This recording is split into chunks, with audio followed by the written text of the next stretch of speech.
Mukunda jewellers తెలంగాణలో మొట్టమొదటి factory outlet మన కొత్తపేటలో ఫిబ్రవరి 14న గొప్ప శుభారంభం. అందమైన ఈ శుభారంభంలో ఎన్నో విశేషాలు. ముకుందా జ్యువెలర్స్ కొత్తపేట. ఒకవేళ బై రోడ్ మేము బస్సులు పెట్టుకున్నాం అందరం కలిసిపోయినట్టు ఉంటుందని. ఒకవేళ ఏదైనా మీకు బస్సులో ఇంత దూరం ప్రయాణం చేయడానికి ఏదైనా ఉంటే ప్రభుత్వానికి అధికారికంగా హెలికాప్టర్ ఉన్నది. పెద్దలు చంద్రశేఖరరావు గారి కోసం ప్రత్యేకంగా హెలికాప్టర్ను కూడా రాష్ట్ర ప్రభుత్వము సిద్ధంగా ఉంచింది బేగంపేట ఎయిర్పోర్టులో.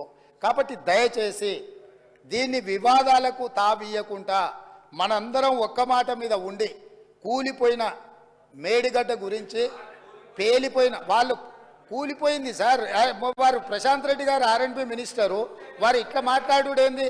వీళ్ళే బాంబులు పెట్టి పేల్చిందని పోలీస్ స్టేషన్లో కంప్లైంట్ పెట్టిండ్రు. బాంబులు పెట్టి పేలిస్తే సింపుల్ లాజిక్ అధ్యక్ష, ఏదైనా బాంబులు పెట్టి పేలిస్తే శకలాలు గాల్లోకి ఎగురుతాయి అధ్యక్ష, భూమిలోకి పోవు.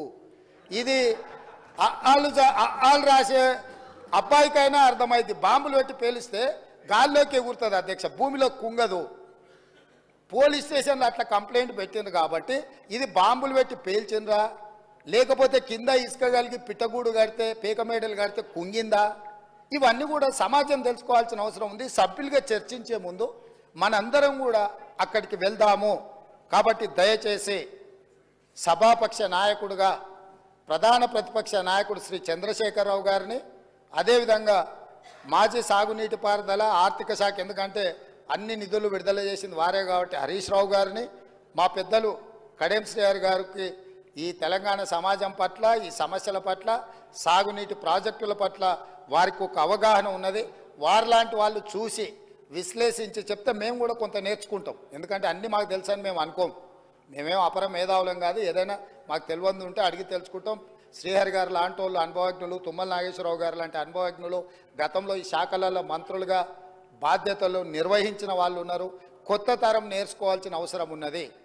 నాకు కూడా శాఖలు ఎప్పుడు నేను నిర్వహించలేదు కాబట్టి నాకు కూడా నేర్చుకోవాల్సిన అవసరం ఉన్నది. నేర్చుకోవడానికి నేను సిద్ధంగా ఉన్నా. కాబట్టి దయచేసి ఇక్కడ నుంచి మనం అందరం బయలుదేరి అక్కడ చూసి అక్కడ ఉన్న పరిస్థితులను అన్నిటిని కూడా అవగాహన చేసుకొని రేపో ఎల్లుండో తమరి అనుమతి తీసుకొని మంత్రి గారు శ్వేతపత్రం ప్రవేశపెడతారు. శ్వేతపత్రంలో తెలంగాణలో ఉన్న ప్రాజెక్టులు అన్నిటి మీద చర్చ చేద్దాం. అదేవిధంగా కాళేశ్వరరావు గారి మీద వీటి మీద చర్చ చేద్దాం. ఇది ఎవరెవరికి ఏటీఎంగా మారింది, దీని సంగతి ఏంది, దీని కథ ఏంది, దీని కమామిస్ ఏంది, ఈ సభలో చర్చించుకుందామని తెలియజేస్తూ తమరు అవకాశం ఇచ్చినందుకు ధన్యవాదాలు తెలియజేస్తూ అందరినీ రావాల్సిందిగా, ప్రత్యేకంగా అందరినీ రావాల్సిందిగా, మళ్ళీ మీరు రేపో ఎల్లుండి అనుమతి ఇచ్చినప్పుడు దీని మీద చర్చ చేయడానికి మీరు అవకాశం ఇవ్వాల్సిందిగా కోరుకుంటున్నాను అధ్యక్ష.